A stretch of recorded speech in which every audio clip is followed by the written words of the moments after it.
Thank you, Bill. Actually, she is my life, Linda. I'm really happy to be here today, and when I look around the room and I see the age of the people here, it reminds me that I'm actually glad to be anywhere today. Bill had mentioned that the book, Held Back by Nothing, was a motivational, inspirational book for parents of children with disabilities. And it is a non-technical book. It's actually a journey that follows the life of my youngest son, Stephen, who was born with cerebral palsy. The connection to this club is really quite unique because Stephen was actually the Timmy for the Easter Seal campaign on 2 occasions representing this club. So there is a strong connection.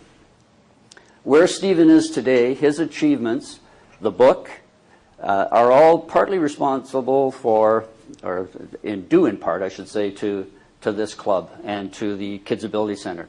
And Linda and I, of course, thank you very much for that.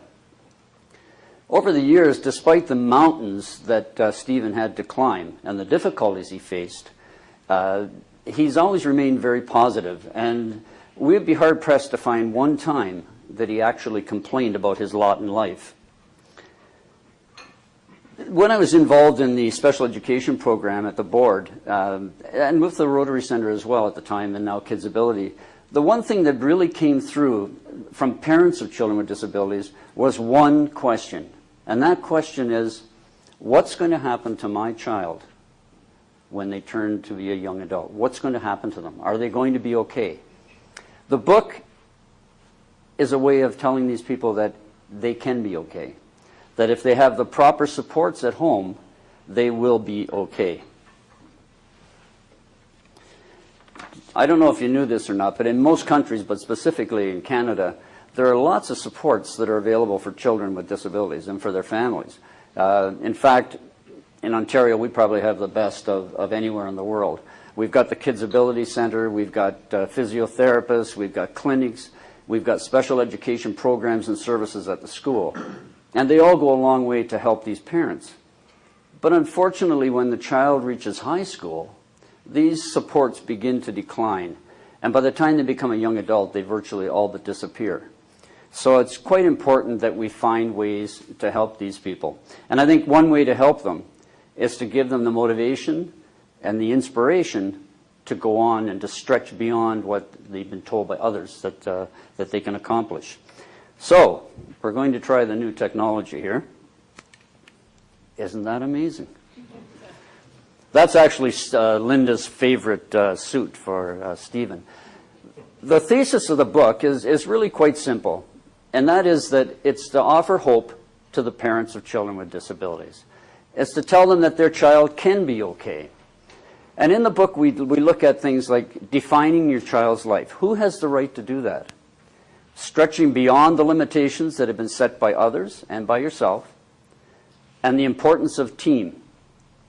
And then, of course, the one that the record seemed to focus on was whose responsibility is it anyway to bring up these children? Is it social services or is it the family? Defining your child's life. Excuse me. Who does have the right to define your child's life? I remember when Stephen was quite young, actually when he was born, we were told by the doctor that he wasn't going to survive the night, but he did. We were told when he went to therapy at the Rotary Center at the time that he would never be able to walk and he would be in a wheelchair the rest of his life.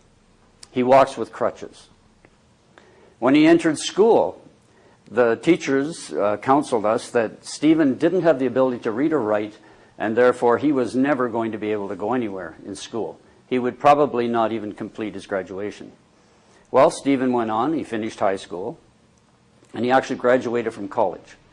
So it is possible. If you have a dream and if you're confident and if you push that child all the time, they can be successful. And I remember that during Stephen's upbringing, Linda and I would always be very, very absolute about who had the right to define where he was going to be, what he could accomplish, and what his future was going to look like. We always thought we should always consider the advice that was given to us by the professionals. You have to accept what the doctors are telling you and the therapists. But at the end of the day, it's you who has to make that final decision. It's you who have to decide what direction that child is going to go in. This was quite an interesting chapter when I wrote it. Stretching beyond the limits that are set by others and yourself. It was amazing throughout Stephen's younger years how other people loved to define where he was going to be and how he was going to get there. And what we did is we always pushed him to make sure that he always pushed the limits. Always do a little more than what you thought you could do. Always do a lot more than what other people thought you could do. And two special occasions really come to mind. One was his parasailing. The last time we took him to Florida, he was becoming a young adult and, of course, growing out of being with the parents. So on this trip, he informed us that he was going to try something that was really different, really radical. And then he said, parasailing. And somehow I couldn't envision a quadriplegic with cerebral palsy parasailing, because I know his father certainly would never even dream of attempting it. But he was convinced, and he said he had considered all of the risks, and he thought he could do it. And of course, all of these years, I've been pushing him to make his own decisions, to define his own life. And so I wasn't really in a position now anymore to tell him he can't do it. I have to be honest with you, Linda went in the boat with him. I didn't have the courage. I drove up the beach because I had great visions of seeing this kid falling hundreds of feet from the sky.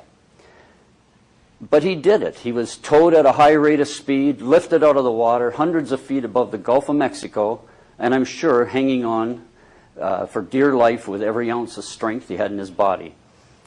But he did it, and it was a defining moment in his life, because at that moment, he decided that there isn't anything that he can't do. If you consider the risk and you think about what's going to happen, the impact is going to be on you and others, and you make that decision. And he did it. The next one was more humorous, and that was learning to drive. And that's right. Are you kidding me? Stephen was tired in college of having his friends take him to school, come and pick him up, drive him to school, drive him if he was going on a date or to a party or to a sports event. And so he informed us that he was going to learn to drive. Well, I quite honestly, I couldn't envision that ever happening, because one of his legs has very little muscle tone at all, and the other one is obviously affected as well. But we decided we'll let him go ahead. I mean, it's his life. And we thought, well, the safety net here is that anyone who has a physical challenge, when you apply for a driver's license, you have to pass a reflex test. And we figured there is no way that he's ever going to do that. He went for the reflex test, and guess what? He passed. I have no idea how he pulled that off, but he did it. And so he enrolled in a local school, local driving school, and he went for several lessons, and eventually he quit.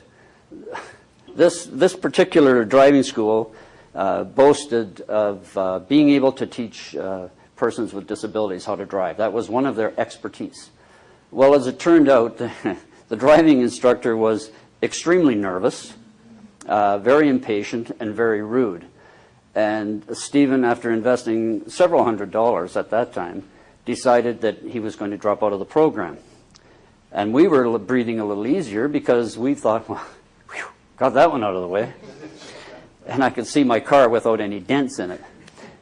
But he then informed us that he has another idea now, and there's another concept he's going to use.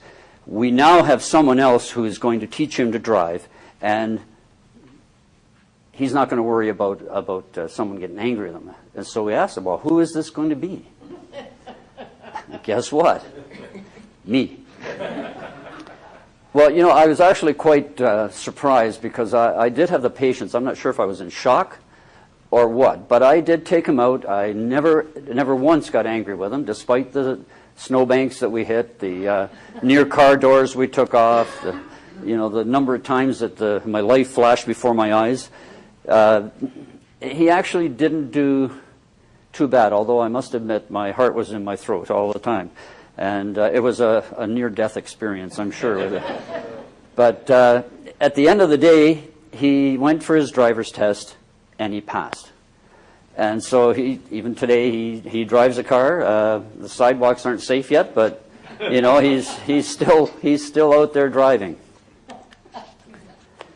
Now, I want everybody to know that I'm not suggesting for a moment that every child that has any kind of intellectual or physical disability is going to be able to drive a car or go parasailing, excuse me, or graduate from college. But that's not the point.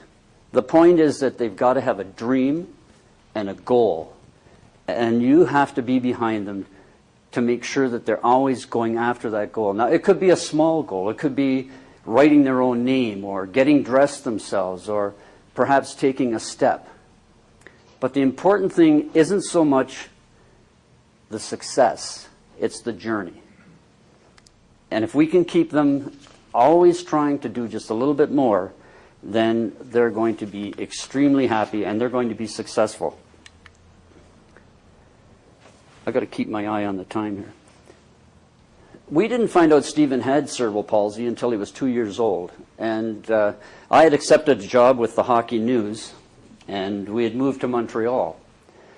And when we were there, of course, for some time had wondered why Stephen was delayed in a lot of things he was doing. But when we finally found out, after all of the tests, we were, of course, angry and we were dejected. But sitting in that doctor's office in the Children's Hospital in Montreal, the doctor looked us right in the eye and pointed his finger and he said, "Stop feeling sorry for yourself now. It isn't you who has a disability. It isn't you who's got a lifetime of making changes and being different. It's your son. And what he needs right now is your support, not your pity." And for years, we've always held on to that. We've always felt that Stephen was more of a gift than he was a victim. I'm trying to get this done before the end of my time. I'm not going to spend a lot of time on the school system, but just let's say that when he entered school, it was back in the 80s. And during those years, special education wasn't at the point that it is right now. And although he had mostly extremely good teachers, very good teachers, he did have the occasional teacher that really gave us the impression that Stephen and other children with disabilities were more of an inconvenience than they were an asset in the classroom. And we always felt that they were treated like a we they. Stephen can't do this because my class is doing that. But he did have excellent teachers. He had a teacher in elementary school who was so impressed with his determination to run in a marathon that he decided to run with him. And he went on this marathon and completed it with him, and I think Stephen ended up finishing perhaps an hour and a half after everyone else. But he did it. And that teacher did more for his self-esteem and for the credibility of Stephen in that school than we could have ever done. When he got to high school, if you talk to Stephen today, you'll find that high school was probably the best experience that he had in his life. It was his most memorable experience. He got involved in virtually everything. He couldn't play basketball, but he could coach. He couldn't take part in the annual musical program, but he could become part of the stage crew. He couldn't play football, but he could sit up in the stands with the girlfriends, and he could cheer, and he was quite happy about that. But he absolutely loved high school, and it probably will go down as the most memorable moment of his life, I'm sure.